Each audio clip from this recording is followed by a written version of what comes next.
ناظرین، حضرت حلیمہ سعدیہ رضی اللہ تعالیٰ عنہ فرماتی ہیں کہ جب ہم رسول کریم صلی اللہ علیہ وآلہ وسلم کو لے کر اپنی آبادی میں پہنچے تو پوری آبادی میں مشک و عنبر کی خوشبو آنے لگی۔ ہر شخص حضور صلی اللہ علیہ وآلہ وسلم سے محبت کرنے لگا۔ آپ فرماتی ہیں کہ جب میں آپ صلی اللہ علیہ وآلہ وسلم کو لے کر اپنے خیمے میں آئی تو میری چھاتیاں جو پہلے خشک تھیں وہ دودھ سے بھر گئیں۔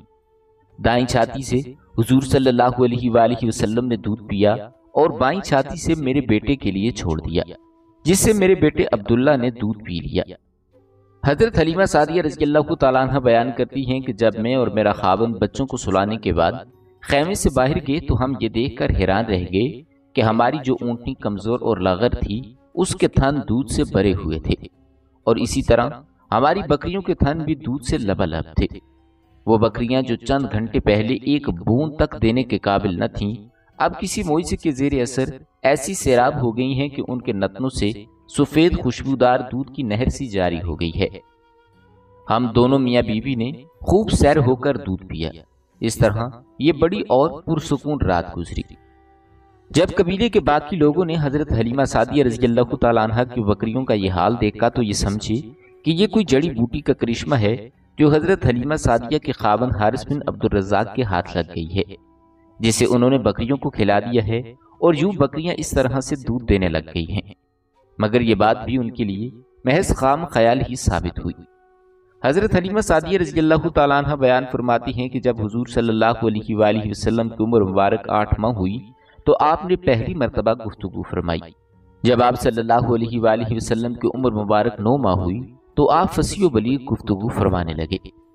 جناب حلیمہ سعدیہ اور ان کے شوہر حارث بن عبد الرزاق حضور صلی اللہ علیہ وآلہ وسلم کو لے کر جب اپنے قبیلے میں پہنچے تو حضور صلی اللہ علیہ وآلہ وسلم کی برکت سے وہ تمام علاقے جو سوکھے ہوئے پودے اور مرجائی ہوئی ڈالیوں اور خشک کھیتوں پر مشتمل تھے سب میں جان پڑ گئی۔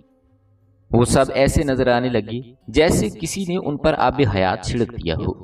نہ صرف یہ کہ سارا علاقہ سرسبز و شاداب ہو گیا بلکہ حضرت حلیمہ کے اونٹ اور بکریاں بھی زیادہ ہو گئیں۔ تمام مکانات میں مشک و عنبر کی خوشبو پھیل گئی اور لوگوں کے دلوں میں اللہ تبارک و تعالی نے حضور صلی اللہ علیہ وآلہ وسلم کی محبت ڈال دی۔ جب حضرت حلیمہ سعدیہ رضی اللہ تعالیٰ عنہ نے حضور صلی اللہ علیہ وآلہ وسلم کو دودھ پلانے اور پرورش پانے کے لیے ان کی والدہ سیدہ بی بی آمنہ رضی اللہ تعالیٰ عنہ کی گود سے لیا تو آپ صلی اللہ علیہ وآلہ وسلم کی والدہ ماجدہ سیدہ بی بی آمنہ رضی اللہ تعالیٰ عنہ نے انہیں حضور صلی اللہ علیہ وآلہ وسلم سے متعلق تمام تر باتیں بتا دیں جو اس وقت وقوع پذیر ہوئی تھیں۔ ایک دن حضرت حلیمہ سعدیہ رضی اللہ تعالیٰ عنہ کا چند یہودیوں کے پاس سے گزر ہوا تو آپ نے یہودیوں کو وہ تمام باتیں بتا دیں جو حضرت سیدہ آمنہ رضی اللہ تعالیٰ عنہ نے انہیں بتائی تھیں۔ یہ تمام باتیں سن کر وہ یہودی کہنے لگے کہ انہیں قتل کر دو۔ پھر ان یہودیوں نے حضرت حلیمہ سعدیہ سے پوچھا کہ کیا یہ یتیم ہے؟ حضرت حلیمہ نے اپنے شوہر کی جانب دیکھتے ہوئے فرمایا کہ یہ یتیم نہیں بلکہ ان کے باپ تو یہ ہیں اور میں ان کی ماں ہوں۔ اس جواب پر یہودیوں نے کہا کہ اگر یہ یتیم ہوتے تو ہم انہیں ضرور قتل کر دیتے۔ حضرت حلیمہ مزید فرماتی ہیں کہ رسول کریم صلی اللہ علیہ وآلہ وسلم نے کبھی کپڑوں میں بول و براز نہیں فرمایا۔ آپ صلی اللہ علیہ وآلہ وسلم کے بول و براز کا ایک وقت مقرر تھا۔ جب بھی میں ارادہ کرتی کہ آپ کے دان مبارک کو دودھ وغیرہ سے پاک اور صاف کر دوں تو غیب سے مجھ پر سبقت ہوتی اور آپ کا دہن مبارک پاک اور صاف ہو جاتا۔ جب کبھی رسول کریم صلی اللہ علیہ وآلہ وسلم کا سطر مبارک کھل جاتا تو آپ صلی اللہ علیہ وآلہ وسلم حرکت کرتے اور فریاد کرتے یہاں تک کہ میں سطر ڈھانپ دیتی، اور اگر ڈھانپنے میں میری طرف سے تاخیر یا کوتاہی ہو جاتی تو غیب سے اسے ڈھانپ دیا جاتا، یعنی فرشتے فوراً سطر چھپا دیتے۔ حضرت حلیمہ بیان فرماتی ہیں کہ جب حضور صلی اللہ علیہ وآلہ وسلم کی عمر مبارک 2 سال ہو گئی تو آپ صلی اللہ علیہ وآلہ وسلم کو حسب وعدہ مکہ مکرمہ میں واپس چھوڑنے کا وقت آ گیا۔ میرا دل نہیں مانتا تھا کیونکہ آپ صلی اللہ علیہ وآلہ وسلم کی برکات سے ہم مستفید ہو رہے تھے۔ حضور صلی اللہ علیہ وآلہ وسلم کی نشو و نما دوسرے بچوں سے نرالی تھی۔ ایک دن میں آپ صلی اللہ علیہ وآلہ وسلم کی نشو و نما اتنی ہوتی جتنی دوسرے بچوں کی ایک ماہ میں ہوتی ہے، اور ایک ماہ میں اتنی ہوتی جتنی دوسرے بچوں کی 1 سال میں ہوتی ہے، اور روزانہ ایک نور آفتاب کی مانند آپ پر اترتا اور آپ کو ڈھانپ لیتا۔ روزانہ 2 سفید مرغ آپ صلی اللہ علیہ وآلہ وسلم کے گریبان میں داخل ہو کر روپوش ہو جاتے۔ آپ صلی اللہ علیہ وآلہ وسلم نہ روتے، نہ چلاتے اور نہ بدخلقی کا اظہار فرماتے۔ شروع سے ہی آپ کا یہی حال تھا۔ حضرت حلیمہ نے 2 سال تک حضور صلی اللہ علیہ وآلہ وسلم کو اپنی پرورش میں بہت ہی محبت سے پالا۔ انہوں نے اپنے دودھ میں محبت، فصاحت اور بلاغت کھول کھول کر آپ صلی اللہ علیہ وآلہ وسلم کو پلائی۔ جب آپ صلی اللہ علیہ وآلہ وسلم کی مدت پوری ہو چکی تو آپ کا دودھ چھڑایا گیا۔ جسمانی اعتبار سے آپ صلی اللہ علیہ وآلہ وسلم اپنی عمر سے دگنے نظر آتے تھے۔ حضرت حلیمہ سعدیہ بیان فرماتی ہیں کہ جب آپ صلی اللہ علیہ وآلہ وسلم کی عمر مبارک 2 سال کی ہو گئی تو معاہدے کے حساب سے آپ صلی اللہ علیہ وآلہ وسلم کو ماں کے حوالے کرنے کا وقت ہو گیا، لیکن میں آپ صلی اللہ علیہ وآلہ وسلم کو ابھی واپس نہیں کرنا چاہتی تھی، اور اسی وجہ سے میں بہت زیادہ مغموم تھی کہ یہ خیر و برکت کا منبع ہم سے جدا ہو جائے گا۔ میرا دل انہیں کسی بھی حالت پر چھوڑنے کو تیار نہیں تھا۔ آپ فرماتی ہیں کہ میں آپ صلی اللہ علیہ وآلہ وسلم کو واپس لوٹانے کے لیے آپ کی والدہ ماجدہ سیدہ آمنہ رضی اللہ تعالیٰ عنہ کے پاس مکہ مکرمہ میں لے آئی، مگر دل سے مزید انہیں پاس رکھنے کی خواہش مند تھی، کیونکہ ہم نے رسول کریم صلی اللہ علیہ وآلہ وسلم کے بہت سے معجزات اور برکات کا مشاہدہ کر رکھا تھا۔ اتفاق کی بات ہے کہ ان دنوں میں مکہ مکرمہ میں کسی وبائی مرض کا بہت زیادہ زور تھا۔ حضرت حلیمہ سعدیہ نے حضور صلی اللہ علیہ وآلہ وسلم کو آپ کی والدہ ماجدہ بی بی آمنہ سے مزید اپنے پاس رکھنے کا خیال ظاہر کیا تو سیدہ آمنہ نے اس وبا کی وجہ سے واپسی پر کوئی اصرار نہ کیا، اور یوں حضرت حلیمہ سعدیہ رضی اللہ تعالیٰ عنہ کی مراد پوری ہوئی اور وہ خوشی خوشی آپ صلی اللہ علیہ وآلہ وسلم کو لے کر دوبارہ اپنے گھر چلی آئیں۔ یہ خانوادہ حارث کے لیے رحمت ہی رحمت اور برکت ہی برکت تھا۔ رسول کریم صلی اللہ علیہ وآلہ وسلم کی عمر مبارک جب 3 سال ہوئی تو ایک دن انہوں نے اپنی رضائی ماں حضرت حلیمہ سعدیہ رضی اللہ تعالیٰ عنہ سے فرمایا کہ اے مادر گرامی، مجھے یہ بتائیں کہ میرے بہن بھائی کہاں جاتے ہیں؟ حضرت حلیمہ نے عرض کیا کہ میری جان آپ پر فدا ہو، آپ کے بہن بھائی تو بکریاں چرانے جاتے ہیں اور شام کو واپس آ جاتے ہیں۔ اس جواب پر آپ صلی اللہ علیہ وآلہ وسلم نے فرمایا کہ اے مادر گرامی، مجھے آپ اپنے بھائیوں کے ساتھ کیوں نہیں جانے دیتی تاکہ میں بھی اس علاقے کی سیر کروں اور بکریاں چراؤں، لہٰذا آئندہ سے میں بھی اپنے بہن بھائیوں کے ساتھ جایا کروں گا۔ حضرت حلیمہ سعدیہ رضی اللہ تعالیٰ عنہ نے آپ کو بہت روکا، لیکن آپ نہ مانے اور بہت ہی زیادہ اصرار کیا۔ حضرت حلیمہ نے یہ دیکھ کر آپ کو اجازت دے دی۔ چنانچہ اس کے بعد آپ صلی اللہ علیہ وآلہ وسلم ہر روز اپنے رضائی بہن بھائیوں کے ساتھ جنگل میں بکریاں چرانے کے لیے جایا کرتے تھے۔ جب سے حضور صلی اللہ علیہ وآلہ وسلم اپنے رضائی بہن بھائیوں کے ساتھ جنگل میں بکریاں چرانے کے لیے جانے لگے تو حضرت حلیمہ کی بکریوں میں روز بروز اضافہ ہونے لگا۔ بکریاں زیادہ سے زیادہ دودھ دینے لگ گئیں اور بکریاں بھی موٹی تازہ ہو گئیں۔ آپ صلی اللہ علیہ وآلہ وسلم کے قدم مبارک لگتے ہی چراگاہوں میں ہریالی بڑھ گئی۔ یہ منظر دیکھ کر بنو سعد قبیلے کے لوگ بہت خوش ہو گئے۔ ایک بار حضرت حلیمہ سعدیہ رضی اللہ تعالیٰ عنہ آپ کو اپنے ساتھ لے کر حذیل کے ایک کیفر شناس کے پاس پہنچی۔ وہ آپ صلی اللہ علیہ وآلہ وسلم کو دیکھتے ہی چلا اٹھا کہ اے قوم عرب، اس بچے کو فوراً قتل کر دو، کیونکہ ان قریب یہ تمہارے ہم مذہب لوگوں کو مارے گا، یہ تمہارے بتوں کو بھی توڑ دے گا اور تم پر غالب آ جائے گا۔ حضرت حلیمہ سعدیہ نے جب یہ سنا تو وہ آپ کو لے کر وہاں سے واپس چلی آئیں۔ ایک مرتبہ رسول کریم صلی اللہ علیہ وآلہ وسلم اپنے رضائی بہن بھائیوں کی ہمراہ بکریاں چرانے کے لیے جنگل گئے ہوئے تھے۔ اچانک آپ کا رضائی بھائی دوڑتا ہوا گھر آیا اور اپنے والد ماجد اور والدہ سے کہنے لگا کہ ہم بکریاں چرا رہے تھے کہ اسی دوران 2 سفید پوش آدمی آئے اور ہمارے بھائی کو زمین پر لٹا کر ان کا شکم مبارک چاک کرنے لگے۔ اس کے بعد وہ اس کو سی رہے تھے۔ یہ سن کر حضرت حلیمہ سعدیہ اور ان کے شوہر کے ہوش اڑ گئے اور وہ اسی طرف روانہ ہو گئے۔ انہوں نے دیکھا کہ آپ صلی اللہ علیہ وآلہ وسلم ایک جگہ کھڑے ہیں، ان کا چہرہ انور کا رنگ زرد پڑا ہوا ہے۔ حضرت حلیمہ فرماتی ہیں کہ میں نے فوراً آپ صلی اللہ علیہ وآلہ وسلم کو اپنے سینے سے لگا لیا اور پھر آپ کے رضائی والد نے آپ کو سینے سے لگایا اور آپ سے وجہ دریافت کی۔ حضور صلی اللہ علیہ وآلہ وسلم فرمانے لگے کہ میں اپنے رضائی بھائیوں کے ساتھ اس وادی میں موجود تھا کہ اچانک میری نظر 3 لوگوں پر پڑی، جن میں سے ایک کے ہاتھ میں سونے کا تخت تھا جو برف سے بھرا ہوا تھا۔ ایک روایت یہ بھی ہے کہ ایک کے ہاتھ میں چاندی کا آفتابہ تھا اور دوسرے کے ہاتھ میں سبز زبرجد کا لگن تھا جو برف سے لبریز تھا۔ انہوں نے مجھے اپنے ساتھیوں کے درمیان سے پکڑا۔ میرے سارے ساتھی اپنے محلے کی جانب بھاگ اٹھے۔ اس کے بعد ان تینوں میں سے ایک نے مجھے زمین پر لٹایا اور ایک نے میرے سینے کو جوڑوں کے پاس سے ناف تک چیرا۔ مجھے کسی قسم کا درد محسوس نہ ہوا۔ اس کے بعد پیٹ کی رگوں کو نکالا اور اس برف سے اسے خوب اچھی طرح غسل دیا، پھر اسے اپنی جگہ پر رکھ دیا۔ میں کھڑا ہو گیا۔ دوسرے شخص نے کہا اب تم ہٹ جاؤ۔ یہ کہہ کر اس نے اپنے ہاتھوں کو میرے جوف میں ڈال کر میرا دل نکال لیا۔ پھر اس نے میرے دل کو چیرا اور اس سے سیاہ لوتھڑا نکالا۔ ایک روایت یہ بھی ہے کہ اس شخص نے سیاہ نقطہ نکالا اور اسے پھینک دیا۔ اس نے مجھ سے کہا کہ یہ شیطان کا حصہ ہے جو میں نے نکال دیا ہے۔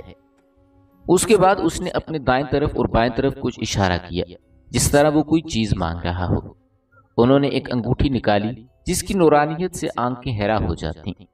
اس کے بعد اس انگوٹھی سے میرے دل پر مہر لگائی۔ میرا دل نور سے لبریز ہو گیا۔ وہ نور نبوت اور حکمت تھی۔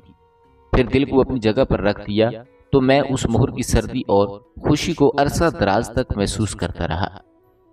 ناظرین، شق صدر کا یہ واقعہ رسول کریم صلی اللہ علیہ وآلہ وسلم کی عمر مبارک میں 4 مرتبہ پیش آیا۔ پہلی مرتبہ آپ کے بچپن میں پیش آیا جب آپ صلی اللہ علیہ وآلہ وسلم حضرت حلیمہ سعدیہ کی پرورش میں تھے اور اس وقت آپ کی عمر مبارک 4 سال کے قریب تھی۔ بچپن میں حضور اپنے رضائی بہن بھائیوں کے ساتھ کھیلتے، خصوصاً حضرت شیمہ کے ساتھ کھیلتے اور حضرت حارث صاحب صلی اللہ علیہ وآلہ وسلم کو اپنے کندھوں پر بٹھا کر سیر کروایا کرتے تھے۔ حضور صلی اللہ علیہ وآلہ وسلم کے رضائی بہن بھائیوں میں سے حضرت شیمہ بنت حارث کو حضور صلی اللہ علیہ وآلہ وسلم سے بہت زیادہ محبت اور پیار تھا۔ وہ آپ کو بچپن میں لوریاں دیا کرتی تھیں۔ آپ کا بچپن جن جن لوگوں نے دیکھا وہ سب اس پر شاہد ہیں کہ حضور صلی اللہ علیہ وآلہ وسلم نے کبھی بھی جھوٹ نہیں بولا، نہ ہی مذاق کیا اور نہ ہی مانگ کر کھانا کھایا، بلکہ جو کچھ کھانے کو دیا جاتا وہ کھا لیتے۔ آپ نے کبھی بھی کھانے والی چیزوں میں کوئی نقص یا عیب نہیں نکالا۔ حضرت ام ایمن بیان کرتی ہیں کہ میں نے کبھی بھی حضور صلی اللہ علیہ وآلہ وسلم کو بھوک اور پیاس کی شکایت کرتے نہیں دیکھا۔ جب صبح ہوتی تو ایک پیالہ زمزم کا نوش فرماتے اور شام تک کوئی طلب محسوس نہ فرماتے۔ اکثر یہ ہوتا کہ دوپہر کے وقت کھانے کے لیے عرض کیا جاتا تو فرماتے مجھے کھانے کی رغبت نہیں ہے۔ آپ صلی اللہ علیہ وآلہ وسلم چھوٹی عمر ہی سے امین اور صادق کے لقب سے مشہور ہو گئے، کیونکہ حضور صلی اللہ علیہ وآلہ وسلم کبھی بھی امانت میں خیانت نہیں کرتے تھے اور ہر وقت سچ بولتے تھے۔ حضرت حلیمہ سعدیہ فرماتی ہیں کہ جب تک آپ صلی اللہ علیہ وآلہ وسلم میرے گھر میں جلوہ افروز رہے، آپ کے چہرہ مبارک کے نور سے میرا گھر ہمیشہ روشن رہا۔ جب بھی مجھے کبھی اندر جانے کی ضرورت ہوتی تو آپ کے نور سے ساری کوٹلی روشن ہو جاتی اور جو چیز مجھے درکار ہوتی میں بڑی آسانی سے اسے تلاش کر لیتی۔ حضرت حلیمہ سعدیہ مزید فرماتی ہیں کہ جب سے حضور صلی اللہ علیہ وآلہ وسلم میرے گھر میں رونق افروز ہوئے تھے، مجھے کبھی بھی چراغ جلانے کی ضرورت ہی پیش نہیں آئی، کیونکہ حضور صلی اللہ علیہ وآلہ وسلم کے مبارک نور سے ہی سارا گھر روشن رہتا تھا۔ حضرت حلیمہ سعدیہ کا بیان ہے کہ چھوٹی عمر میں آپ سے کوئی ایسی حرکت نہ ہوئی جس سے دوسروں کی دل آزاری ہو۔ آپ کبھی بھی دوسرے بچوں کی طرح گریہ وزاری نہیں فرماتے تھے۔ حضور صلی اللہ علیہ وآلہ وسلم کو چاند سے بہت زیادہ رغبت تھی، اکثر اس سے باتیں کرتے رہتے۔ کوئی غیبی ہاتھ آپ صلی اللہ علیہ وآلہ وسلم کا جھولا جھولاتا رہتا۔ بڑے ہوئے تو عام بچوں کی طرح کھیل کود میں وقت ضائع نہیں کرتے تھے، خود بھی وہاں سے ہٹ جاتے اور انہیں بھی کھیلنے سے منع فرماتے۔ حضرت حلیمہ سعدیہ کے گھر میں رہنے کے دوران حضور صلی اللہ علیہ وآلہ وسلم بڑے ہوئے تو دوسروں کو کھیلتے ہوئے دیکھا۔ آپ صلی اللہ علیہ وآلہ وسلم کبھی بھی ان کے ساتھ کھیل میں شریک نہ ہوئے، بلکہ الگ تھلگ ہو کر بیٹھ جایا کرتے تھے۔ ایک دن آپ صلی اللہ علیہ وآلہ وسلم نے اپنے دودھ شریک بھائیوں کو بچوں کے ساتھ کھیلتے ہوئے دیکھا تو انہوں نے آپ کو اپنے ساتھ کھیل میں شریک کرنا چاہا تو آپ نے ان کا ہاتھ پکڑ کر فرمایا کہ ہم کھیل کود اور باتوں کے لیے پیدا نہیں کیے گئے۔ حضرت حلیمہ سعدیہ رضی اللہ تعالیٰ عنہ بیان کرتی ہیں کہ آپ صلی اللہ علیہ وآلہ وسلم کا جھولا ہلانے سے ہلتا تھا۔ حضور بچپن میں چاند کی طرف انگلی اٹھا کر اشارہ کرتے تو چاند آپ صلی اللہ علیہ وآلہ وسلم کے اشاروں پر حرکت کرتا۔ حضرت حلیمہ سعدیہ بیان فرماتی ہیں کہ جب بھی حضور صلی اللہ علیہ وآلہ وسلم کو لے کر میں بازار میں کہنوں کے پاس جاتی تو وہ بھی آپ کو مار ڈالنے کی صدائیں بلند کرتے اور کہتے کہ اس بچے کو فوراً مار ڈالو، ورنہ یہ بڑا ہو کر تمہارے ہم مذہبوں کو قتل کر دے گا، تمہارے بت توڑ ڈالے گا اور تم پر حکومت کرے گا۔ آپ مزید فرماتی ہیں کہ جب بھی ہمارے ہاں کسی یہودی جماعت کا گزر ہوتا تو میں ان کو آپ کے حالات بتاتی، وہ لوگ آپ کو فوراً مار ڈالنے کی ترغیب دیتے۔ جب سے حضور صلی اللہ علیہ وآلہ وسلم اپنے رضائی بہن بھائیوں کے ساتھ بکریاں چرانے کے لیے جانے لگے تو جلد ہی آپ کے رضائی بہن بھائیوں نے ایک عجیب و غریب واقعہ دیکھا۔ انہوں نے دیکھا کہ جب آپ صلی اللہ علیہ وآلہ وسلم کسی چٹان یا درخت کے پاس سے گزرتے ہیں تو درختوں اور پتھروں سے عجیب سی آوازیں نکلتی ہیں کہ السلام علیکہ یا رسول اللہ، یعنی اللہ کے رسول آپ پر سلام ہو۔ یہ آواز سن کر بچے بڑے حیران ہوئے اور واپس آ کر والدہ ماجدہ کو سارا ماجرا کہہ سنایا۔ حضرت حلیمہ سعدیہ رضی اللہ تعالیٰ عنہ یہ جان گئیں کہ ان کا یہ رضائی بیٹا کوئی معمولی لڑکا نہیں۔ انہوں نے اپنے بچوں سے کہا کہ بچوں اس بات کا ذکر کسی سے بھی نہ کرنا، تمہارا بھائی کوئی معمولی لڑکا نہیں، وہ بڑا ہو کر سردار بننے والا ہے، اس کی بہت زیادہ دیکھ بھال کیا کرو اور یہ خیال رکھو کہ انہیں کوئی تکلیف نہ پہنچے۔ اپنی ماں کی یہ بات سن کر بچے پہلے سے بھی زیادہ رسول کریم صلی اللہ علیہ وآلہ وسلم کا خیال رکھنے لگے اور آپ پر جان چھڑکنے لگے۔ حضرت حلیمہ بیان فرماتی ہیں کہ جب حضور صلی اللہ علیہ وآلہ وسلم پہلے دن اپنے رضائی بہن بھائیوں کے ساتھ جنگل میں بکریاں چرانے کے لیے تشریف لے گئے تو ہم لوگ اس شام کو ان کے انتظار میں باہر نکل کر کھڑے ہو گئے۔ ہم نے دیکھا کہ جب حضور واپس آ رہے تھے تو ان کی نور کی روشنی چاروں طرف پھیلی ہوئی تھی اور بکریاں ان کے مبارک قدموں سے لپٹی ہوئی چلی آ رہی تھیں۔ میں نے اپنے لڑکے سے دریافت کیا کہ اے میرے پیارے بیٹے، آج تم نے اپنے بھائی محمد کا کیا حال دیکھا؟ اس کے جواب میں میرے بیٹے نے کہا کہ آج ہم نے ایک عجیب و غریب بات دیکھی کہ ہمارے اس بھائی کے سامنے جب بھی کوئی پتھر، پہاڑ اور جنگل کے جو بھی جانور سامنے آتے یہ سب بلند آواز سے کہتے السلام علیکہ یا رسول اللہ، اور جہاں بھی آپ کے قدم مبارک پڑتے وہاں فوراً سبزہ نمودار ہو جاتا۔ جب ہم بکریوں کو پانی پلانے کے لیے کنویں کے پاس لے گئے تو ہم نے دیکھا کہ کنویں کا پانی جوش مار کر فوراً بھر گیا۔ ہمیں جنگل میں ایک خونخوار شیر بھی ملا جس نے ہم پر حملہ کرنے کا ارادہ کیا تو اچانک اس کی نظر ہمارے بھائی پر پڑ گئی تو وہ فوراً ہی آپ کے قدموں پر لیٹ گیا اور کہنے لگا السلام علیکہ یا رسول اللہ۔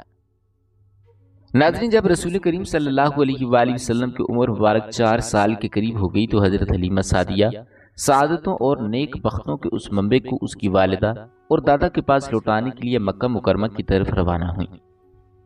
جب آپ مکہ کے قرب و جوار کے قریب پہنچی تو انہوں نے آپ کو ایک جگہ بٹھا دیا اور خود قضائے حاجت کے لیے چلی گئیں۔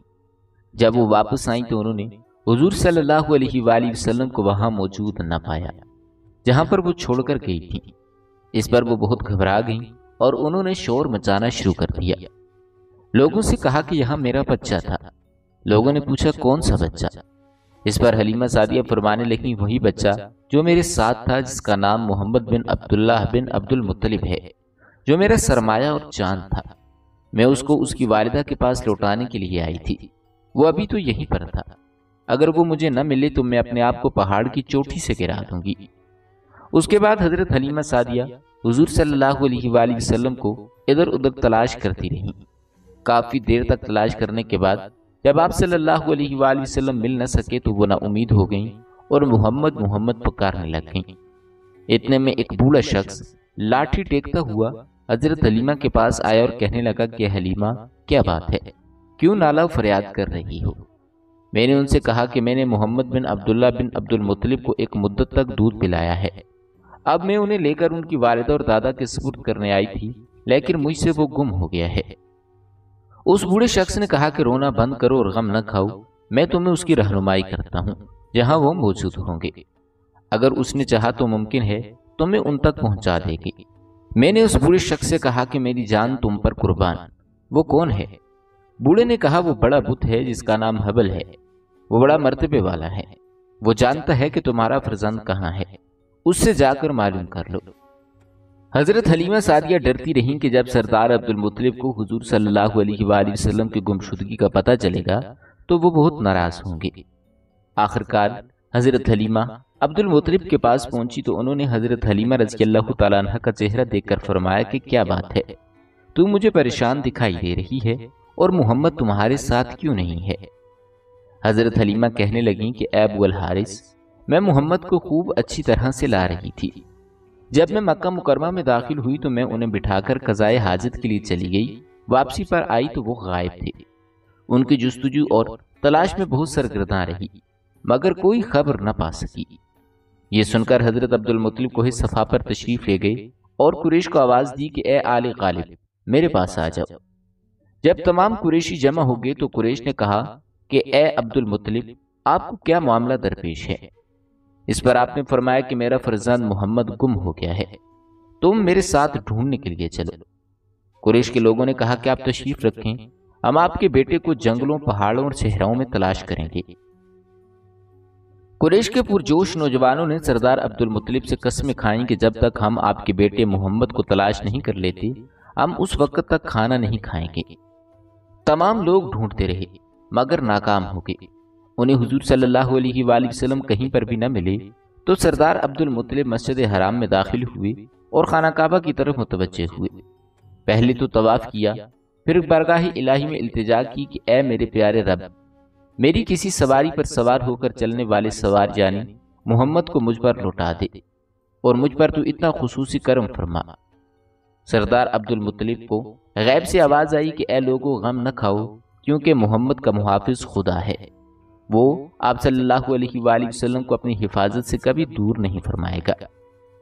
وہاں پر غیب سے حضرت عبد المطلب کو نبی پاک صلی اللہ علیہ وآلہ وسلم کی موجودگی کی اطلاع دی گئی کہ ایک شجر جمن کے نیچے آپ تشریف فرما ہیں۔ یہ سن کر حضرت عبد المطلب وادی تہامہ کی جانب چل پڑے۔ راستے میں ورقہ بن نوفل ان کے سامنے آئے اور وہ بھی ان کے ہمراہ ہو لیے۔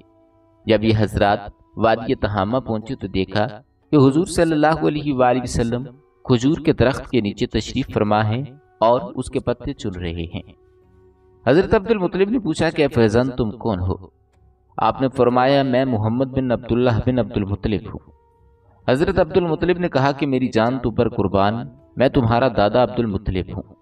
اس کے بعد حضرت عبد المطلب نے حضور کو سواری پر آگے بٹھایا اور خوش ہو کر مکہ مکرمہ تشریف لے آئے۔ نبی پاک صلی اللہ علیہ وآلہ وسلم کے ملنے پر سردار عبد المطلب نے بہت سا سونا اور بے شمار اونٹ صدقے میں دے دیے اور آپ کے ملنے کی خوشی میں بکریاں اور گائیں ذبح کر کے اہل قریش کی ضیافت کا اہتمام کیا۔ حضرت حلیمہ سعدیہ رضی اللہ تعالیٰ عنہ نے جب سردار عبد المطلب سے واپسی کی اجازت چاہی تو انہوں نے خوش ہو کر حضرت حلیمہ سعدیہ کو قسم قسم کے انعام و اکرام سے مالا مال کیا اور خوش ہو کر وہ اپنے قبیلے کی جانب لوٹ گئیں۔ حضرت حلیمہ حضور صلی اللہ علیہ وآلہ وسلم کی ان کی والدہ اور ان کے دادا کے حوالے کرنے کے بعد حالات بیان کرتی ہوئی فرماتی ہیں کہ میں حضور کی خدمت سے فراغت ہونے کے بعد بھی ہمیشہ خوشحال رہی۔ میں ان نعمتوں کو بیان نہیں کر سکتی جو مجھے حضور کی خدمات کے صلے میں ملی ہیں۔ جب حضرت حلیمہ رسول کریم صلی اللہ علیہ وآلہ وسلم کو حضرت آمنہ کے پاس چھوڑ کر واپس اپنے علاقے کی طرف روانہ ہوئیں تو ام ایمن نے حضور صلی اللہ علیہ وآلہ وسلم کی پرورش کی۔ ام ایمن حضرت عبداللہ ابن عبد المطلب کی لونڈی تھیں اور وہ حضور کو میراث میں ملی تھیں۔ آپ حضور صلی اللہ علیہ وآلہ وسلم سے بڑی محبت کرتی تھیں اور دن رات آپ صلی اللہ علیہ وآلہ وسلم کی خدمت گزاری اور خبر گیری کیا کرتی تھیں۔ روایات میں آتا ہے کہ جب حضرت حلیمہ رسول کریم صلی اللہ علیہ وآلہ وسلم کو مکہ چھوڑ کر گئیں تو انہی دنوں میں ایک کہن مکہ مکرمہ میں آیا۔ اس کہن نے جب آپ صلی اللہ علیہ وآلہ وسلم کو دیکھا کہ وہ قریش کے گروہ سے کہنے لگا کہ اے گروہ قریش، اس بچے کو قتل کر دو، یہ تمہارے اندر تفریق پیدا کر دے گا۔ یہ سن کر آپ کے دادا آپ کو فوراً وہاں سے لے کر چل دیے۔ یہ تمام تر باتیں اور پیشگوئیاں سن کر مکہ کے لوگ حضور صلی اللہ علیہ وآلہ وسلم سے خوفزدہ رہتے۔ حضور صلی اللہ علیہ وآلہ وسلم کی عمر مبارک جب 6 سال کی ہو گئی تو رسول کریم صلی اللہ علیہ وآلہ وسلم کی والدہ ماجدہ آپ کو ساتھ لے کر مدینہ منورہ آپ کے ننیال بنو عدی بن نجار میں رشتہ داروں کی ملاقات اور اپنے شوہر کی قبر کی زیارت کے لیے تشریف لے گئیں۔ حضور صلی اللہ علیہ وآلہ وسلم کے والد ماجد کی باندی ام ایمن بھی اس سفر میں آپ کے ساتھ موجود تھیں۔ وہاں پر سیدہ آمنہ نے تقریباً 1 ماہ قیام کیا اور وہاں سے واپسی پر ابا نامی گاؤں میں حضرت بی بی آمنہ بیمار ہو گئیں۔ یہ مختصر سا قافلہ وہیں پر رک گیا۔ آخر حضور صلی اللہ علیہ وآلہ وسلم اپنی والدہ ماجدہ کے سرہانے بیٹھے تھے۔ ماں نے جلیل القدر بیٹے کو جی بھر کر دیکھا اور چند اشعار پڑھے، جس کا ترجمہ کچھ یوں تھا کہ اے میرے بیٹے، اللہ تعالیٰ تجھے برکت دے، تو اس شخص کا فرزند ہے جس کا فدیہ 100 قیمتی اونٹ تھے۔ اے میرے نور نظر، میں نے تیری نبوت کا جو خواب دیکھا ہے، اگر وہ سچا ہے تو یقیناً آپ پوری کائنات کے لیے مبعوث فرمائے گئے ہیں۔ اے میری آنکھوں کی ٹھنڈک، اللہ تعالیٰ نے تجھے بتوں سے دور رکھا اور تیرے باپ ابراہیم کے دین کا موتی بنا دیا، تو حق و باطل سے جدا کرنے کے لیے آیا ہے۔ پھر بیٹے کو تسلی دیتے ہوئے فرمانے لگیں کہ ایک دن ہر جاندار شے نے مر جانا ہے، ہر نئی شے کی قسمت میں پرانا ہونا لکھا ہے، ہر ایک کی منزل فنا ہے۔ میں مر جاؤں گی لیکن میرا ذکر باقی رہے گا، اس لیے کہ میں نے خیر عظیم کو بطور نشانی چھوڑا ہے۔ میں نے ایک طیب و طاہر کو جنم دیا ہے۔ حضرت بی بی آمنہ ابوا نامی گاؤں میں وفات پا گئیں اور وہیں پر مدفون کی گئیں۔ رسول کریم صلی اللہ علیہ وآلہ وسلم کے سر سے والد ماجد کا سایہ تو ولادت سے پہلے ہی اٹھ چکا تھا۔ اب والدہ ماجدہ کی آغوش شفقت کا بھی خاتمہ ہو گیا۔ حضرت بی بی آمنہ کی وفات کے بعد حضرت ام ایمن آپ صلی اللہ علیہ وآلہ وسلم کو لے کر مکہ مکرمہ آئیں اور حضور کو ان کے دادا عبد المطلب کے سپرد کر دیا۔ دادا نے آپ کو اپنی آغوش تربیت میں لے لیا۔ جس سال حضور صلی اللہ علیہ وآلہ وسلم کی کفالت کی ذمہ داری آپ کے دادا نے اٹھا لی، اسی سال آپ شدید قسم کے آشوب چشم میں مبتلا ہو گئے۔ جناب عبد المطلب نے آپ کا بڑا علاج کروایا مگر کچھ خاص قسم کا افاقہ نہ ہوا۔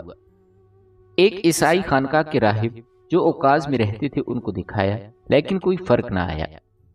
مختلف روایات سے پتہ چلتا ہے کہ سردار عبد المطلب کو بڑا یقین تھا کہ میرا پوتا بڑا نام پانے والا ہے۔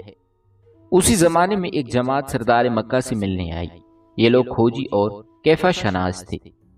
انہوں نے آپ کا نقش پا دیکھا تو حضرت ابراہیم کے نقش پا سے مشابہ پایا۔ انہوں نے حضرت عبد المطلب سے کہا کہ اس بچے کی خوب اچھی طرح سے حفاظت کریں۔ ناظرین، سردار عبد المطلب جب بھی خانہ کعبہ میں داخل ہوتے تو خانہ کعبہ کے سائے میں آپ کے لیے ایک خاص فرش بچھایا جاتا۔ کسی کی اتنی جرت نہ تھی کہ وہ اس پر قدم رکھ سکے، حتیٰ کہ عبد المطلب کی سگی اولاد بھی اس مسند پر قدم نہ دھرتے بلکہ اس فرش کے ارد گرد حاشیے اور کنارے میں بیٹھتے۔ مگر نبی کریم صلی اللہ علیہ وآلہ وسلم جو اس وقت سن شعور کی منزل پر پہنچ چکے تھے، جب بھی وہاں تشریف لاتے تو بے تکلف مسند پر بیٹھ جاتے۔ آپ کے چچا آپ کو وہاں سے اٹھانے کی کوشش کرتے تو عبد المطلب کمال شفقت سے یہ فرماتے کہ میرے اس بیٹے کو چھوڑ دو، خدا کی قسم اس کی شان بڑی نرالی ہے۔ پھر آپ کو بلا کر اپنے پاس بٹھاتے اور آپ کو دیکھ کر مسرور ہوتے۔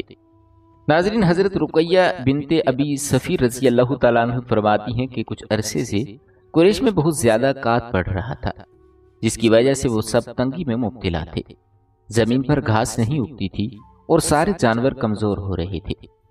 میں نے اس وقت خواب دیکھا اور اس خواب سے یہ آواز سنی جو یہ آ رہی تھی کہ اے گروہ قریش، تم میں آخر الزمان حضرت محمد صلی اللہ علیہ وآلہ وسلم پیدا ہو چکے ہیں، ان کے نکلنے کا یہ وقت ہے، وہ تمہارے لیے زندگی اور شادابی لائیں گے۔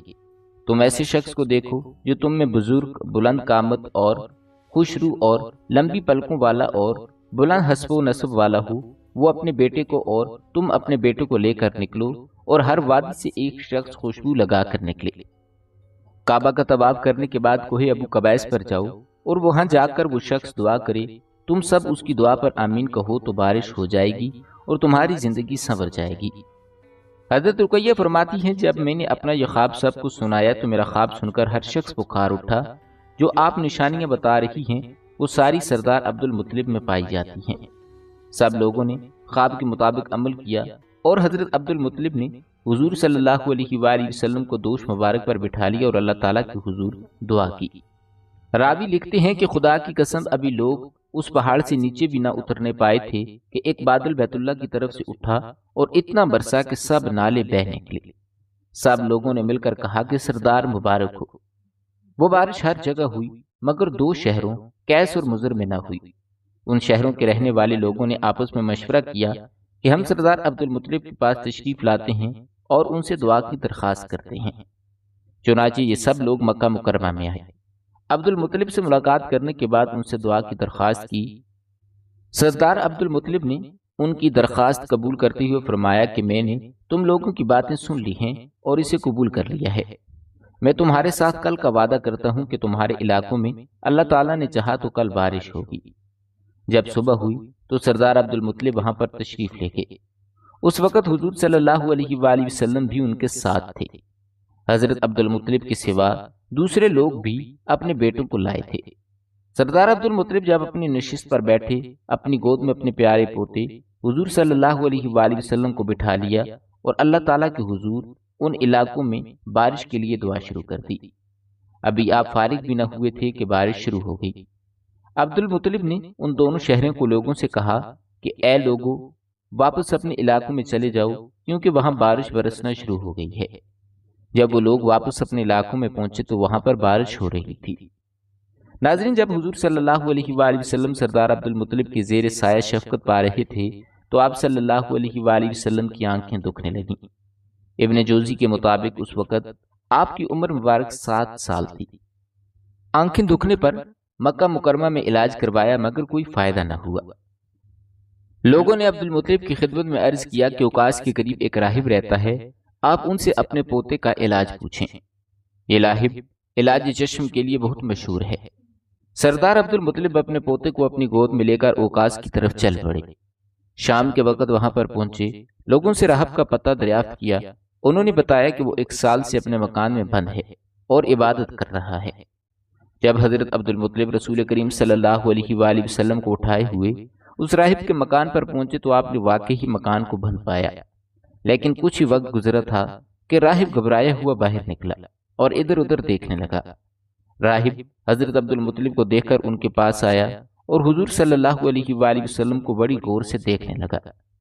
کچھ دیر دیکھنے کے بعد سردار عبد المطلب سے پوچھا، آپ نے فرمایا کہ یہ میرا یتیم پوتا ہے، اس بچے کی آنکھیں خراب ہو گئی ہیں۔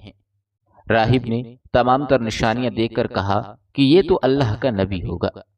راہب نے اسی وقت آپ صلی اللہ علیہ وآلہ وسلم کا دہن مبارک نکال کر آپ صلی اللہ علیہ وآلہ وسلم کی آنکھوں میں لگایا تو آپ صلی اللہ علیہ وآلہ وسلم کی آنکھیں اچھی ہو گئیں۔ ناظرین گرامی، آج کے لیے اتنا ہی۔ امید کرتے ہیں کہ آپ کو ہماری آج کی یہ ویڈیو ضرور پسند آئی ہوگی۔ اسی طرح کی مزید معلوماتی ویڈیوز دیکھنے کے لیے ہمارے چینل کو سبسکرائب کریں۔ بہت جلد ایک نئی ویڈیو کے ساتھ ملتے ہیں، تب تک کے لیے اپنا خیال رکھیے گا۔ اللہ تعالیٰ آپ کا حامی و ناصر ہو۔